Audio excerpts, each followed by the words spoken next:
senhores telespectadores, está uma manhã linda, o que se vê, mas fria, o que não se vê, mas se sente. Vêem na nossa frente um grande rio, é o Guadiana. Do lado de lá está uma cidade, é Vila Real de Santo António. Do lado de cá, a outra cidade é Ayamonte, a cidade espanhola de Ayamonte.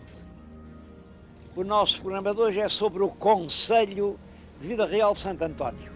Um concelho que não é grande, 52 ou 53 km², é único, com uma população de perto de 20 mil habitantes, que é muito, e com um crescimento do último censo para cá de cerca de 24%. Isto quer dizer uma das terras mais progressivas de todo o nosso país. É esse concelho que nós vamos visitar.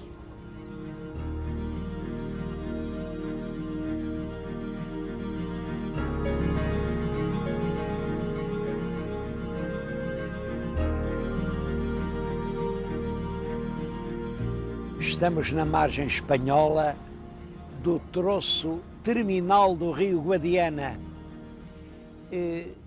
O seu telespectador vê perfeitamente na outra margem o castelo medieval de Castro Marim.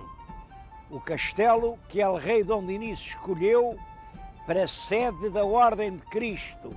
Era dali que partiam os navios para dar a guerra do mar contra os corsários sarracenos.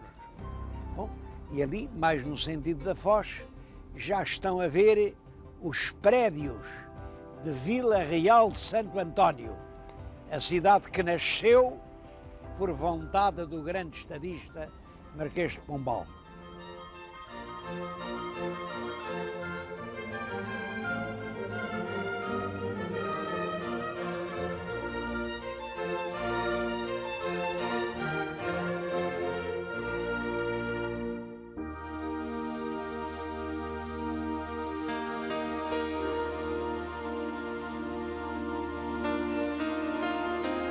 A cidade de Vila Real de Santo António é relativamente moderna.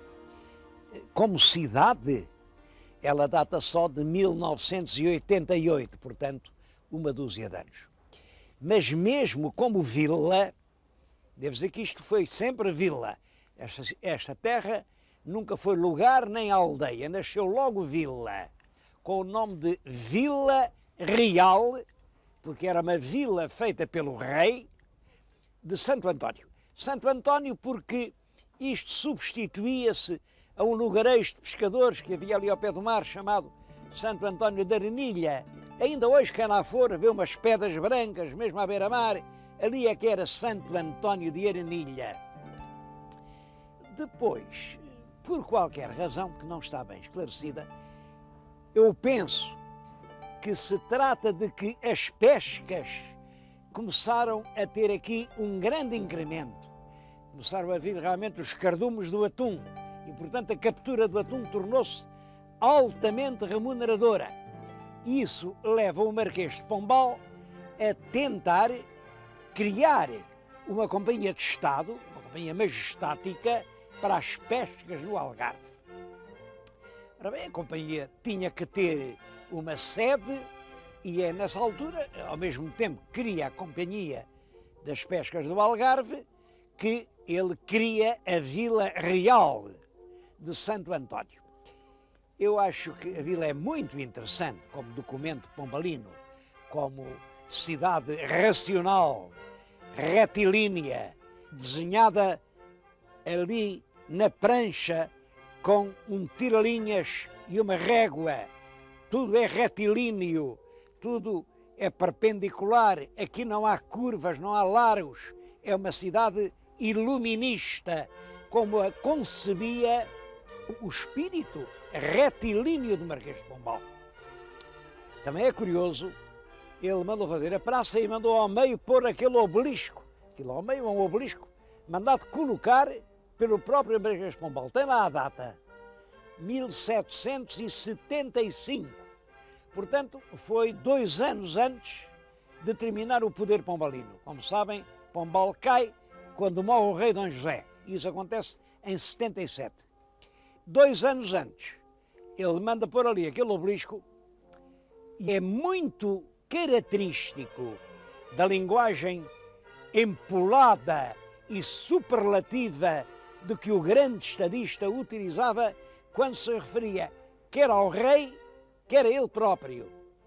Bom, o que a pedra diz é assim: a El Rei Dom José I, Augusto, invicto, pio, restaurador das armas, das letras, do comércio, da agricultura, reparador da glória e felicidade públicas, clementíssimo pai dos seus vassalos, protetor da inocência, vingador supremo da opressão, conservador da paz pública, inimigo da discórdia.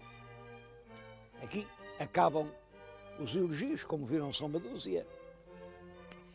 E depois, portanto, ao rei, o comércio das pescarias desta Vila Real de Santo António, levantada em 5 meses pelas suas reais providências e decretos que com todos ele executou o Marquês de Pombal, da inundação do oceano em que séculos antes esteve submergida, erigiu este obelisco para perpétuo padrão do seu humilde e imortal reconhecimento no ano 1775. Portanto, é o comércio da vila, que ainda não existia em 75, que levanta o padrão para agradecer ao rei ter feito esta terra. É claro que isto é um ato de propaganda política, de facto, que hoje nos choca. Como é possível uma pessoa dizer isto de si próprio, mais dizer que isto foi resgatado das profundezas do oceano, quando foi exatamente o contrário. Isto são espaços que foram ganhos ao oceano, que foram sendo assoreados progressivamente. De qualquer maneira, a praça é bastante bonita, muito equilibrada, muito bem desenhada em Lisboa. Olhem, as pedras negras para o chão vieram da Ilha da Madeira, as brancas vieram de Espanha. Foi um esforço e realmente, em alguns meses, ergueu-se o coração da vila. Simplesmente, os moradores, que eram pobres pescadores, habituados a dormir em choupanas, no rude conforto das suas redes, não quiseram vir morar para estas casas, até porque o Marquês de Pombal deu ordem e mandou lá os seus polícias com archotes, pegou fogo às aldeias deles, pegou fogo àquilo tudo. Bom, e eles naturalmente zangaram-se e foram daqui para fora.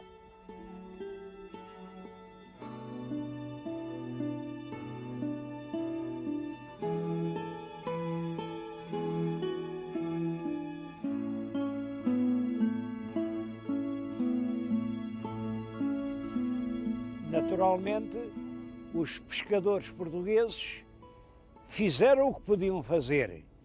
Pegaram nas suas redes, que era o seu modo de vida, meteram-se nos pequenos barquinhos e vieram por aí, vieram dar aqui a uma ilhota deserta, uma ilhota que só tinha um poço e uma figueira. Chamavam-lhe a Figueirita, porque tinha uma figueirinha. Depois essa ilhota, com centenas e centenas de pescadores portugueses, desenvolveu-se, a pesca fez-se muito importante aqui, e em 1884 o governo espanhol deu o nome à ilha. É Isla Cristina. Cristina em nome de uma pessoa da família real espanhola.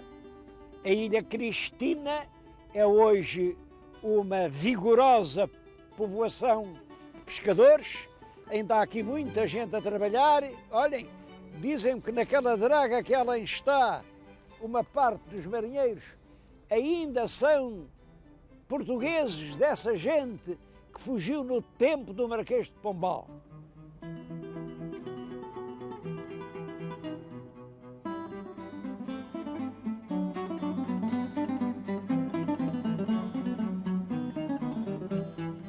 os pescadores trouxeram as redes, as mulheres e os filhos.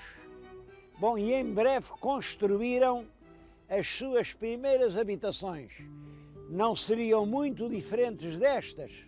São casas provisórias, tábuas de barcos. E foi assim que nasceu a cidade de Isla Cristina. Ela tem hoje 18 mil habitantes. Eu acho isto curioso. 18 mil habitantes, exatamente tanto como Vila Real de Santo António. Santo António nasce do poder autoritário do Estado. Aqui Isla Cristina surge da fuga anónima de pescadores perseguidos. Ambas tiveram o mesmo resultado. No início do século XXI, têm 18 mil habitantes.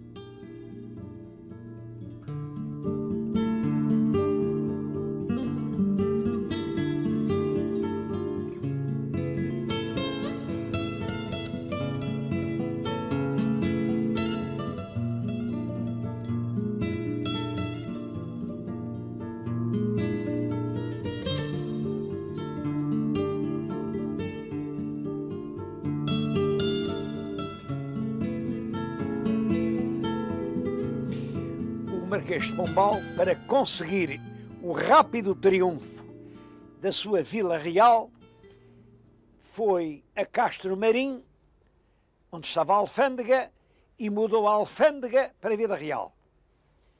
Foi a Monte Gordo, onde estava a Lota do Peixe, e mudou a Lota do Peixe para a Vila Real. Veio aqui a Cacela, estou-lhes a falar aqui no Forte de Cacela, onde estava a Câmara, uma das câmaras mais antigas do Algarve, fundada por El Rei Dom Dinis, poucos anos depois da conquista do Algarve, e mudou a Câmara para Vila Real. Portanto, Vila Real parece que tinha tudo o que precisava para medrar uma lota, uma alfândega, uma câmara, edifícios muito bonitos, uma linda praça, um obelisco ao meio. Só que aconteceu aquilo com que se não contava. 2 anos depois daquela frase ter sido escrita, o rei morreu e Pombal abandonou o governo. E durante muitos anos, Vila Real de Santo António parecia uma vila fantasma. Tinha casas, tinha igrejas, tinha obelisco, mas não tinha viva alma. Vieram aí escritores estrangeiros, como o Link, por exemplo, que diziam que por aquelas ruas só se viam passar cães com fome. Eu acho este tema interessante. Até agora, nesta altura em que estou a falar, porque isto coloca um problema. São os homens que fazem as cidades, ou são as cidades que fazem os homens? Bem, eu penso que são as duas coisas. Um grande homem, quando é ajudado por uma grande cidade, pode fazer uma obra grande. Mas se o homem não ajuda a cidade, e se a cidade não está de braço dado com o homem, são passos perdidos os que se queiram dar. Já lhes disse, estou agora aqui em Cacela. Cacela é uma das últimas relíquias do velho Algarve que a grande maré turística não veio arrasar e nivelar. Esta Cacela ainda é uma terra cheia de encanto e continua a ser uma sete freguesia. É uma das 3 freguesias de Vila Real de Santo António. Há aqui, nesta freguesia de Cacela, um lugar histórico quase esquecido dos portugueses, que tem a maior importância para a história do liberalismo em Portugal.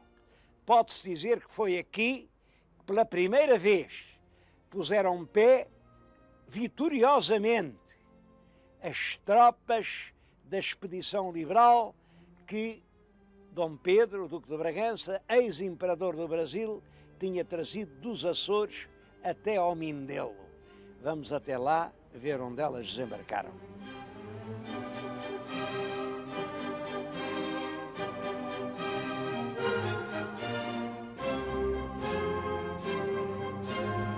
Foi aqui muito perto de Cacela que se deu um acontecimento importante e mal lembrado. As fontes dizem que foi entre a Manta Rota e a Praia da Lagoa. Ora, com a Praia da Lagoa além e a Manta Rota é além, deve ter sido aqui. Foi aqui que no dia 24 de junho de 1833 desembarcou a coluna liberal, que depois marchou rapidamente até Lisboa e ocupou a capital. É claro que esse facto foi decisivo para a causa da vitória liberal. Apesar disso, não há aqui, em todas estas redondezas, nada que o lembre. E é pena, porque esse é realmente um acontecimento decisivo da história do liberalismo português.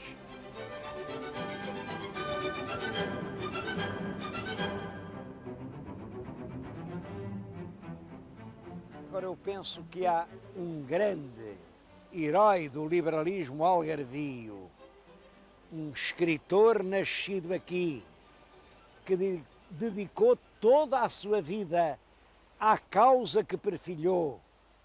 Chama-se João Batista da Silva Lopes.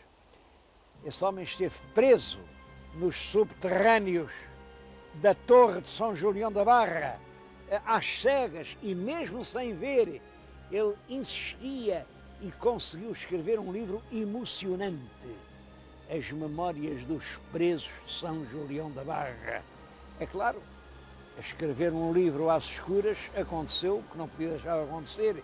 Ele cegou, ficou cego para escrever esse livro, que é, repito, para mim, o mais empolgante livro de memórias que jamais se escreveu em Portugal. Escreveu na cadeia por razões puramente políticas, por nunca abdicar do ideal de um liberalismo que criasse uma pátria em que todos os portugueses fossem iguais e fossem irmãos.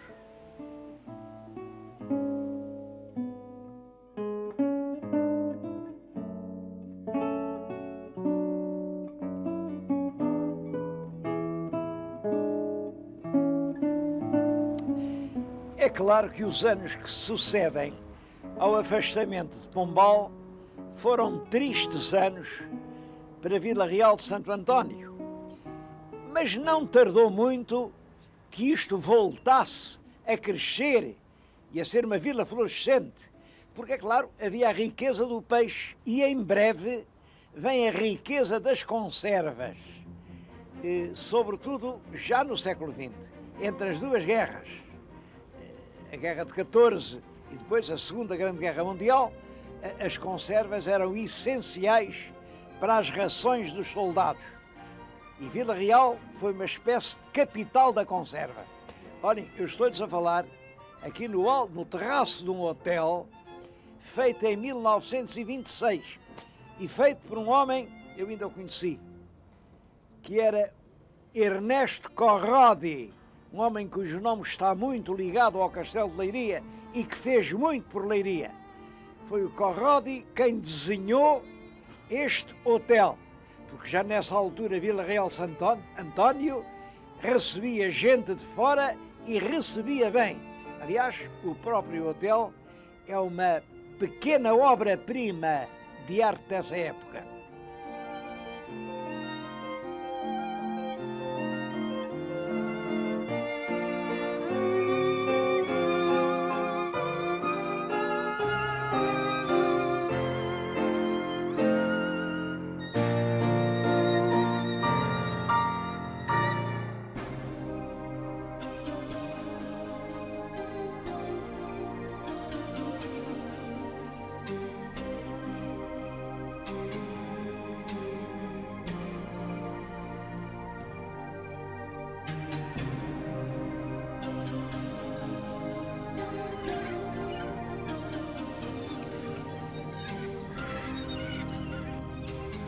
Este aqui é o Porto de Pesca de Vila Real Santo António. Já foi um porto com um movimento enorme, enorme. Bom, e ainda hoje é um grande porto de venda de pescado. De venda, mas não de pesca. Bom, isto também é curioso, porque venda, porque isto aqui é uma espécie de centro comercial, vêm as caminhonetes, vêm carregadas com o marisco que se vende aqui na lota e que é comprado principalmente por comerciantes espanhóis. Vêm buscá-lo aqui, carregam-no em caminhões e levam-no para a Espanha. Depois vão lá os portugueses, comem aquilo e dizem: ai, que bom, que é este marisco espanhol. Bom, efetivamente, ele é levado aqui desta lota de Vila Real. É claro, como o porto propriamente pescatório, isto hoje não tem a importância que já teve. Primeiro porque se desviaram os caminhos do atum, depois porque a barra também começou a fechar e hoje é realmente um porto, como veem, relativamente certo.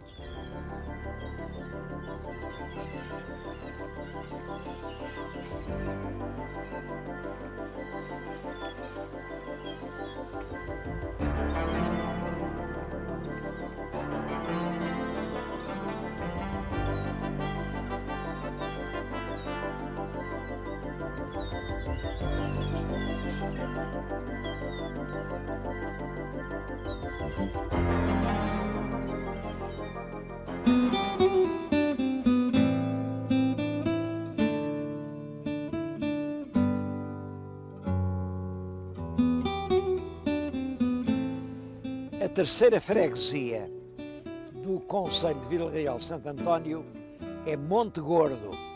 Eu estou agora a falar-lhes aqui no centro de Monte Gordo. Monte Gordo, toda a gente sabe, é uma grande praia, uma praia com quilómetros. Bom, é a capital do turismo no Sotavento Algarvio. Isto agora, nesta altura do ano, tem 3 ou 4 mil pessoas. Não é muita gente. Mas nos meados de agosto há aqui cerca de 500 mil de pessoas. Bom, eu estou a falar-lhes aqui em Monte Gordo, terra de que gosto muito, até porque sinto que estou em dívida desde há muitos anos para com Monte Gordo. Foi em 1970 ou 71. Eu estava a fazer para a televisão o programa O Tempo e a Alma, e vinha aí, não sei de onde, vinha lá de cima, já cheguei muito cansado, estava a anoitecer quando cheguei aqui a Monte Gordo, e estava o hotel, aquele hotel, eu parei o carro, vinha com a minha mulher, não sei se vinha com um filho ou dois. Bom, mandei marcar uns quartos e descansámos aqui em Monte Gordo. Na manhã seguinte, retomei a viagem para Lisboa e fui naturalmente à recepção liquidar a minha conta e imaginem o que me disseram. Eu estava lá o gerente e diz-me assim: o senhor, nestas noites de inverno, em que aqui estamos sozinhos, tem-nos feito tanta companhia. Permita-nos que a gente agora retribua a nossa dívida. Pronto. Foi uma noite agradável que também lhe proporcionamos. O senhor telespectador não imagina até que ponto comove saber que o nosso trabalho, o nosso esforço, porque realmente isto é um esforço, é reconhecido e agradecido por uma parte das pessoas que nos ouvem. Já agora queria lhes dizer que essa foi uma das razões que hoje me trouxe ao concelho de Vila Real de Santo António.